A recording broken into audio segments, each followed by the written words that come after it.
E como eu havia previsto, né, estava na cara que isso ia acontecer, o tal do López Obrador, né, confirmou sua vitória como presidente do México. O discurso dele eu já havia apontado no vídeo entre Brasil e México. É um discurso radical de esquerda, né, que fala de estatização, de controle da classe política, né, pelo voto popular, no tal do recall, né, e fala muito de retomar as áreas sociais que estão abandonadas no México. Teve um idiota que perguntou assim, cidadão X, né, perguntou não, comentou, cidadão X, o que você acha? Né, o México, o narco-estado, né, que é controlado muito pelo poder do tráfico, tem um governo paralelo do tráfico lá, como tem no Brasil, na Colômbia e em outros países aí, né, se é controlado é um narco-estado, controlado por criminosos, tinha que eleger um criminoso, né, no caso ele quis insinuar que a esquerda é criminosa. Né, se você não sabe, cara, o México, no caso, vinha sendo governado pela elite de direita há décadas e décadas. Então, se formou um tal do narco-estado dentro do México, foi sob o governo da direita, não da esquerda. A esquerda está tentando reagir, talvez, a esse narco-estado. É a mesma coisa aqui no Brasil, em São Paulo especificamente. Se surge o PCC que domina, né, a questão criminosa do Brasil, pelo menos no submundo do crime, porque na elite do crime lá na classe política continua no controle de alguns aí. Né, mas no submundo do crime aqui, se sobressai, né, o PCC nasce, cresce e se desenvolve, foi durante o governo do PSDB, não do PT, que seria de esquerda. Mas eu entendi a situação, fazer uma piadinha para atacar a esquerda, né? Vocês não conseguem se conter. Né? Tem que ter um motivo para vincular a esquerda ao mal, ao bandido, ao ruim.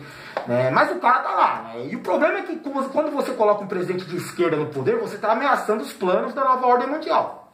Lógico que a nova ordem mundial vai tentar se adaptar e usar as condições em seu favor, né? E vai manipular a situação. Né? Com certeza, esse novo presidente do México, com seu discurso esquerdista, se ele tentar respeitar a sua ideologia e aquilo que ele prometeu para o povo, ele vai sofrer forte resistência dos poderes ocultos. Quando eu digo poder oculto, eu não estou falando de questão mística, de questão de feitiçaria, né? Não. Estou falando o seguinte, né? Dos bastidores do poder. Porque quem está no controle econômico, né, inclusive controlando a mídia, que manipula a opinião pública, são o pessoal da direita, né, são os caras da elite. E esses caras não vão tolerar um governo de esquerda. Então eles vão lutar com todas as forças contra o governo do López Obrador. Então ele vai enfrentar muita resistência, até da opinião pública, né, porque vão distorcer situações, vão manipular a opinião pública. Aquilo de bom que a esquerda fizer, eles vão manter em silêncio, oculto para ninguém saber. E aquilo que for de ruim, né, muitas vezes influenciado pela própria direita, mas vinculado à esquerda, eles vão destacar para manipular a opinião pública, para jogar o povo, inclusive externamente, isso vai ser um massacre externamente, contra o governo do cara. Então tudo que o cara fizer vai dar errado lá. Né, economicamente, né, a elite controla o mercado, as empresas, né, o fluxo de grana, né, o emprego, os caras vão atacar demais o governo dele. Mas, né, é o risco que você corre quando você assume o discurso da esquerda contra a elite da direita. Mas você tem a elite da direita, tudo igual. Calma, eu tô falando que a elite gosta de se disfarçar, principalmente na direita. Mas tem muita elite, muito comunistinho de shopping dentro da esquerda, né, para aproveitar o momento. É engraçado que eu vi o pessoal destacando, né, falando sobre México, né, que o extrema esquerda lá, o López, ele estava enfrentando, né, os conservadores no poder. É engraçado que alguns países e alguns povos ainda têm vergonha de assumir que era a direita no poder, ou que era a extrema direita, né? Então, né, o próprio pessoal da direita lá, eles se chamam de conservadores, né? Que seja daquelas coisas conservadoras que a gente ouve aqui no Brasil do discurso da direita, né? Família, religião, tradições, né, a cultura e tal, né? É uma ideologia de elite. Né? E o problema é que tem os apoiadores da elite, né? O pobre de direita. Eu acho isso, sabe, fenomenal. Eu sempre falo que o pobre de direita é um pobre, né, que tem aquela mentalidade de que um dia, né, ele foi programado a isso, ele acha que um dia ele vai chegar a ser elite. Então, ele está dentro da obrigação dele defender a classe da elite, porque um dia ele quer ser elite. Ele defende o patrão oprimir o empregado, porque ele acha, mesmo sendo empregado, que se um dia ele for patrão, ele quer ter o mesmo direito de ofender e reprimir os seus empregados. É uma mentalidade tão limitada, cara, uma intelectualidade tão afetada, né? Mas é assim mesmo.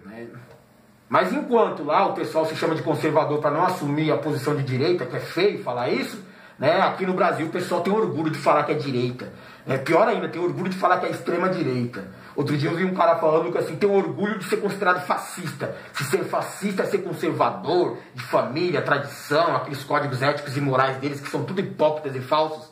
Né? O cara tem orgulho do comportamento fascista, cara. Fascismo nada mais é que uma ferramenta de controle muito utilizada pela direita no poder, mas que a esquerda também faz uso, né? Se isso funciona, né? Todo mundo faz. É só uma ferramenta de controle. Sabe onde deu merda lá no México? Né? Foi que o povo se revoltou contra o governo conservador, que na verdade era a direita, né? Disfarçada de elite no poder, ou o contrário, né? A elite disfarçada de direita no poder. O povo, né, se ligou que estava tudo errado quando começou a sair no prejuízo. E quando que o povo se ligou que estava saindo no prejuízo? Foi quando o discursinho neoliberal do presidente, né, conservador que estava lá no poder do México, né, falou assim, é o seguinte, vamos quebrar a estatal, né, de extração de petróleo aqui do México, né, como se fosse a Petrobras deles lá, né, e o México produz muito petróleo. Muitas das tretas deles lá com os norte-americanos eram por terras, né, ricas de petróleo lá. E aquilo que sobrou para eles de extrair petróleo, né, fortaleceu o mercado e a economia deles, porque eles não precisam consumir tanto petróleo e podem vender para o exterior. Aí sobe um neoliberal no poder, com aquela ideia de livre comércio, né, que a livre concorrência favorece o consumidor, aquele discursinho idiota que eu já falei para vocês que é uma farsa, que te engana na caruda mesmo. Né? E aí ele falou, vamos quebrar o monopólio da estatal, que isso faz mal para o mercado. Vamos abrir um mercado para o estrangeiro. Vamos deixar todo mundo explorar, que esse negócio de concorrência vai favorecer o consumidor. A ideia era o quê? Vamos quebrar o poder da estatal, né, na exploração, controle dela, deixar o mercado estrangeiro também explorar o petróleo do México ali, porque isso ia abaixar o preço, né, da gasolina e dos derivados para o povo mexicano. Ia favorecer a economia mexicana. E o que aconteceu quando ele quebrou o poder da estatal? Aconteceu o contrário, que é o mesmo aqui do Brasil. Né? Quando você deixa, né, e permite que os estrangeiros venham explorar aqui, eles não vão favorecer o consumidor daqui. Talvez o consumidor dele, na casa deles. Né? O consumidor local vai se ferrar e vai sustentar o lucro da empresa dele. E aí eles formam cartéis. Você quebra o monopólio da estatal e transfere esse monopólio para o exterior. Não tem nada de livre concorrência. Então o preço da gasolina e do petróleo explodiu no México. Isso gerou revolta popular. O povo sempre teve a gasolina barata lá e ganhou muito dinheiro com ela, né? E de repente agora não tem mais nada disso, porque vamos liberar o mercado? Vamos fazer o sentido capitalista? Né? É o justo, é o legítimo. Mano, tem gente que ainda cai nesse discurso, no Brasil está caindo. Né? O discurso neoliberal, a extrema-direita, livre mercado, estão caindo que nem os patos que eles são. Esse discursinho a gente vai se ferrar, a gente já está se ferrando. Porque já tem o neoliberal colocando, né, essa política no poder, contra a vontade popular, mas o povo não se liga, o povo não se rebela, o povo não está nem aí, então, né, vai passando. Agora coloca uma extrema-direita comandada por pastores e um bando de corruptos no poder, que você vai ver o que vai sobrar pra gente aqui. Só revolta, só revolução e guerra civil, é o que falta aqui. Quero destacar lá que na eleição do México o voto não é obrigatório, ou seja, né, tem uma necessidade da participação popular, você tem que querer participar da eleição. Então é preciso uma politização do eleitor, né? Você tem que entender da política, saber em quem você está votando para votar. Diferente aqui do Brasil, onde o voto ainda é obrigatório, e eles criaram um sistema, né, para fazer todo esse jogo de manipulação quanto ao eleitor, né, que a gente sabe que é enganado. Eles fazem questão de enganar a gente para a gente se sentir enganado depois, fica muito claro logo na sequência das eleições, né, principalmente pelas atitudes dos políticos e o que eles fazem no poder lá. Né? E é para criar propositalmente, isso é proposital, tá? Mas sem querer não é uma consequência, né? Isso é uma ação já pensando numa reação, é para criar um desinteresse no povo.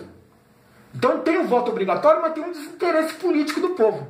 Enquanto no México o povo se interessou, mesmo não tendo voto obrigatório, foi participar das eleições e gerou uma participação recorde, né, para um país que não tem voto obrigatório, né, acima de 70%, que é o padrão deles lá de participação, né, eleitoral, né, acima de 70%. Todo mundo quis participar. Porque quem tem consciência política sabe, pô, se eu não escolher, outro cara vai escolher por mim. Né, se eu não falar o meu pensamento, outro cara vai pensar por mim e vai lá decidir por mim. Então quem tem essa ideia política não deixa, não vota em branco, não vota nulo, mas participa da eleição ativamente, né, tentando escolher o melhor candidato possível dentro daquele esqueminha já colocado por eles lá. Né. Aqui no Brasil é diferente, tem um desinteresse do povo, é natural e é programado. Por quê? Se você não está interessado em votar, você vai votar nulo, você vai votar branco, ou vai votar em qualquer um que te dê um copo de cerveja, porque você sabe que é tudo corrupto mesmo. E esse desinteresse favorece quem? Quem já está no poder.